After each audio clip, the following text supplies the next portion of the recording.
Hello YouTube বন্ধুরা, তোমরা সবাই কেমন আছো? আলহামদুলিল্লাহ অনেকটাই ভালো আছি।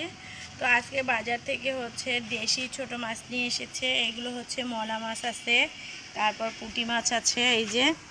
তো এখন এগুলো আমি কেটে নেব। আমার না অনেক দিন ধরে আসলে খেতে ইচ্ছা করতেছিল। তো এখন তো আর দেশি মাছ সেরকম পাওয়া যায় না।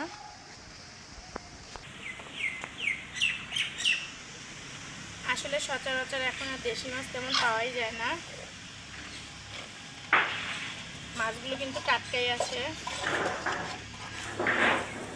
গ্রাম হইলেও হবে কি জানেন, একদম শহরের মতো হয়ে গেছে, এরকম দেশি মাছ পাওয়াই যায় না।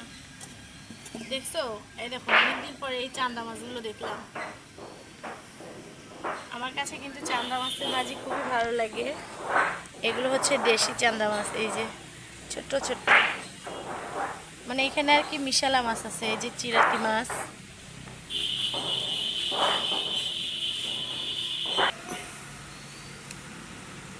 এই মাছগুলো খেতে যেমন সুস্বাদু, তেমন কিন্তু কষ্টও আছে। আর কষ্ট না করলে কিন্তু আসলে কোনো কিছুই হয় না বা খাওয়া যায় না। তো আমি এগুলো যে বেছে বেছে আলাদা করে দিলাম, এখন কেটে নেব।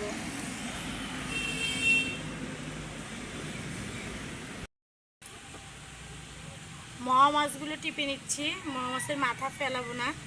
মোয়া মাছের মাথাতে কিন্তু অনেক ভিটামিন আছে।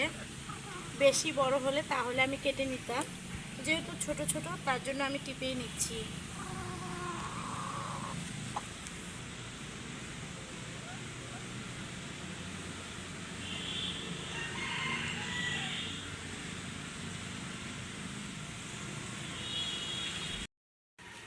মাছ ধোয়াধুয়ি শেষ। তো এখানে পাতলা করে মুসুর ডাল রান্না করব। ছোটো মাছের চচ্চড়ি করলে কিন্তু আমার কাছে একটু ডালটা মনে হয় যে দরকার হয়, কারণ ডালের সাথে ছোটো মাছের চচ্চড়ি খেতেই ভালো লাগে। তো মাছ ধোয়া যেহেতু শেষ, এখন আমি আলু কেটে নেব, মানে 3-4টা আলু দিয়ে দেবো। আর আমি মাছের ভাজিতে সবসময় কিন্তু আলুগুলো অছেলাই দেই। অছেলা আলু দিলে ভাজিটা না ঝরঝরে হয়।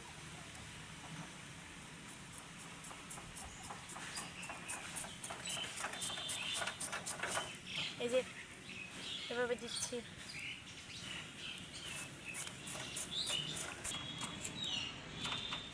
আলু কাটাকাটি শেষ, এখন পেঁয়াজ কেটে নিচ্ছি।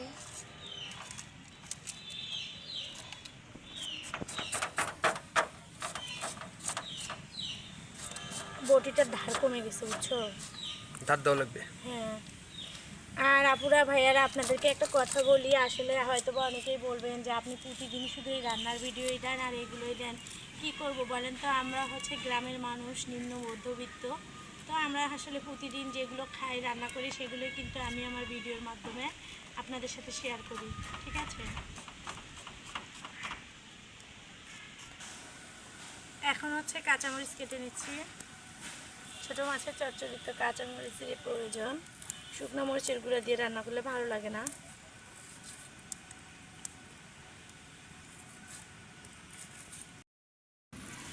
ডাল সিদ্ধ হয়ে গেছে, এখন দিয়ে দেবো লবণ, এরপর দিয়ে দেবো হলুদের গুঁড়া। আমি কিন্তু ডাল সিদ্ধ করে নেওয়ার পরে কিন্তু সব কিছু দিয়ে দেই।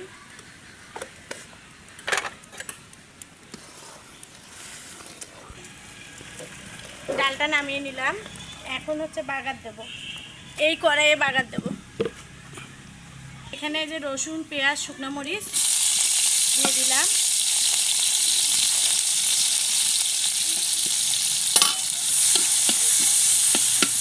দিয়ে দেবো এই যে পাঁচফোড়ন। ডালের আসল স্বাদই কিন্তু পাঁচফোড়ন।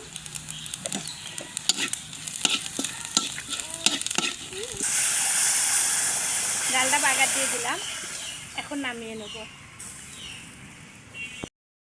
মাছের চচ্চড়িটা করে নেব, তার জন্য এই যে এখানে আলু, পেঁয়াজ, কাঁচামরিচ একসাথে দিয়ে দিলাম।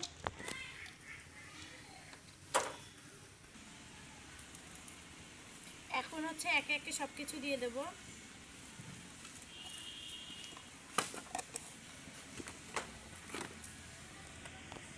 তেলটা একটু বেশি দেব, কারণ মাছের চচ্চড়িতে তেলটা একটু বেশি লাগে।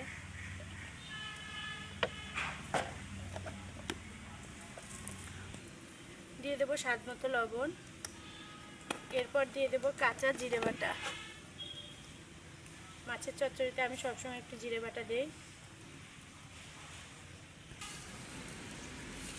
এখন কিন্তু খুব ভালো করে মেখে নেব।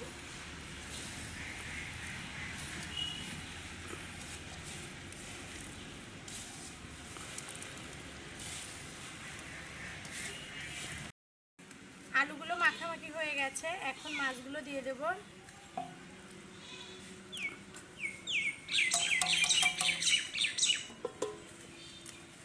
দিয়ে মাছগুলো দিয়ে ভালো করে মাখিয়ে নেব।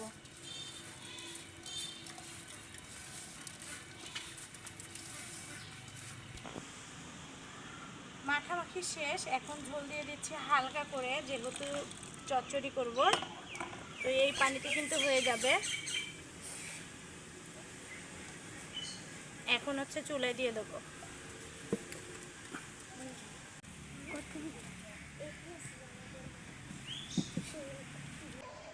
আর এখন হচ্ছে এই যে ঢেকে দিলাম।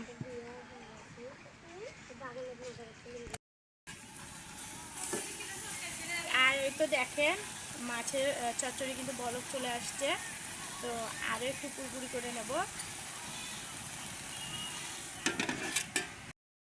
মাছের চচ্চড়িটা হয়ে গেছে, এখন নামিয়ে দেব। এই ছোট্ট কড়াইয়ে নিয়ে নেব। রান্নাবান্না শেষ, চলে আসলাম ঘরে।